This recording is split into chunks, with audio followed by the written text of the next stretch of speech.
We get a lot of emails of new artists wondering about meetings with A&Rs. And you're a director of A&R at Roc Nation. You've been working there for a while. What are some of the expectations an artist should have when they meet with a record label A&R for the first time? And really, by that, we want to know, like, are they getting signed after the first meeting? What's taking place when they meet with you for the first time? I mean, it depends. I mean, if it's a meeting, obviously, it's an artist that I'm interested in, and I reached out to them. If I was the one that set up the meeting, it's gonna lead. It might lead into a deal. Depending on, again, depending how I feel about the artist.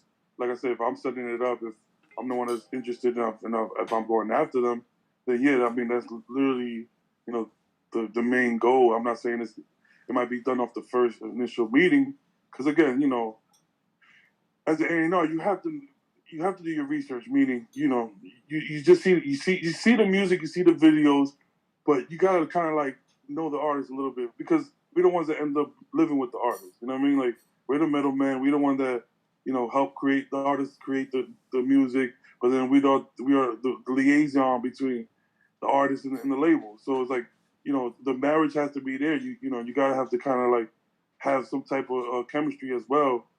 So I like to meet artists, build with them, see where their head is at, see what kind of character they are. You know what I mean, before I proceed. But when you come, the expectations is me.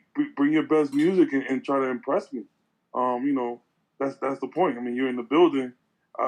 That's the good first step. You know what I'm saying? And once you're in there, you kind of want to leave your impression. You know what I mean? You don't want to just play your music and then not forget about you an hour later or right after the next meeting. You know what I mean? You kind of want to leave your impression. But there's artists that do come in and get signed. They get signed that same day. Depending how bad we want them and how much we're into the artist. You know what I mean? If I'm reaching, like I said, if I'm reaching out to you, you have, obviously you have a little bit more leverage. But if you're reaching out to me as just a casual meeting, and I'm just starting to get to meet you that first time, or even hear your music that first initial meeting, then you're heading in the right direction, but you still obviously need a little bit more time.